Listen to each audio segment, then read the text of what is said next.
You're gonna die.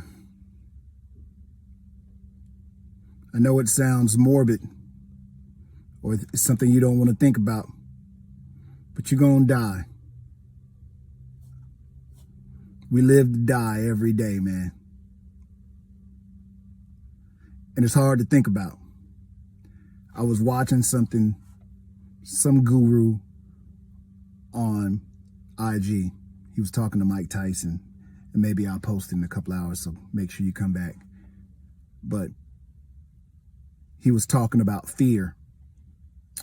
And he said, with fear, we're always afraid of something that ain't even happened, but we got it in our head and we get anxiety about it and we get all built up about it, but it ain't even happened. And we can go on for hours, days, weeks, months, worrying about something that ain't even happened. And so sometimes too, we fear or worry about things that have happened. In either case, it's nothing you can do about it. Whatever's in the future is what's in the future. And sometimes the best thing to do is confront the fear. Like something that I fear I saw in the news about a story, and I won't go into it because I don't like to speak the fear into existence. But it reminded me that, because this fear is associated with death. And I'm like, wow, that was a terrible tragedy. The other terrible tragedy is when it comes to death, we don't like to deal with it.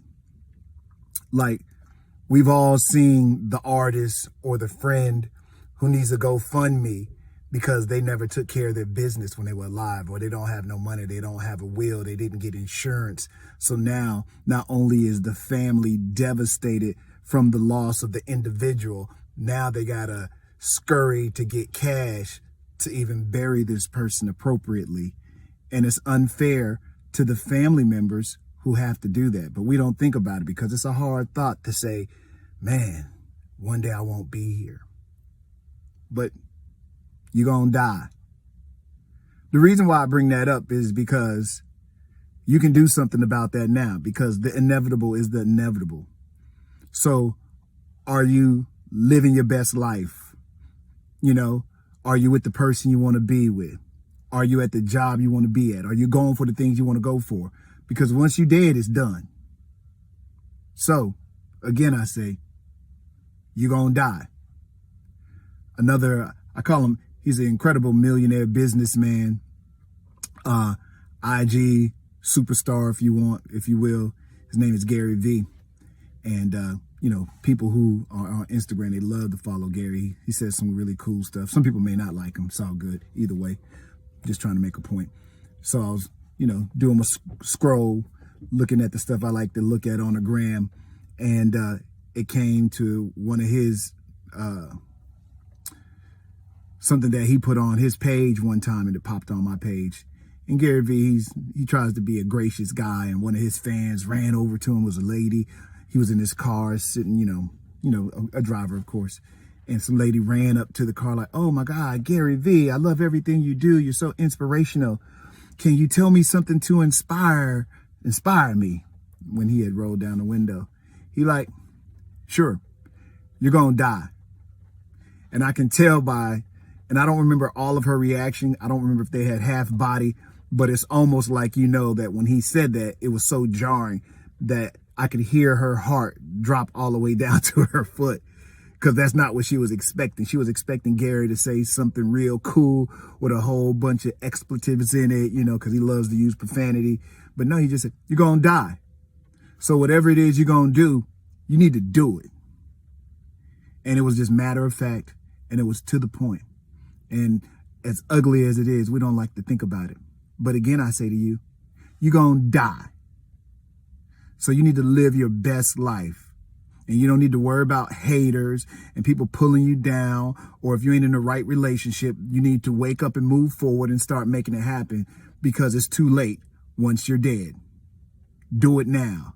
Live your best life. You always wanted to go travel the country. Start with baby steps. Get the passport, go to Mexico and do a little short something. You know what I'm saying? But you got to start immediately, because you're going to die. You don't got a will. You ain't got no insurance. Hey, man, put a couple of dollars aside to make sure at least if anything happens to you. I mean, I know it's morbid to think about, you know, but some people like, man, I don't want nobody partying after I leave them something, but I want to leave my son something, even if he can only party for one day, even if somebody can pay off their car and it gives them a little room, you know, a little something to leave behind to help out the next generation. And if you can do it real big, do it real big. But a lot of times, even from wealthy to poor, don't take care of these kind of things and have a will, getting a trust and all these kind of things. But the bottom line to all this is, that's right, you guessed it, you gonna die. So what you gonna do about it today? You gonna get to doing the things you want to do that make you smile, that make you happy? Or you gonna keep doing these trite small things that don't move you? Keep going to a plan. I ain't saying quit your job, but start working on your exit plan of happy, because that's what it really comes down to. And remember, time keeps on ticking, ticking, ticking into the future. So you're gonna die. Enjoy the ride. Do what needs to be done. Take care of yourself so you can extend your time for as long as you can. Make sure you do things so your family is taken care of. Your husband, your wife, your boyfriend, your girlfriend, your baby, whatever the situation is. Make sure that your situation is taken care of. So when you pass, everybody's not just mourning you, but now they got to find money to bury you. So remember this, if I didn't stress one thing to you, you're going to die. But how you going to live your best life in the meantime? Peace. Stay blessed. Stay good. And I'll talk to you soon.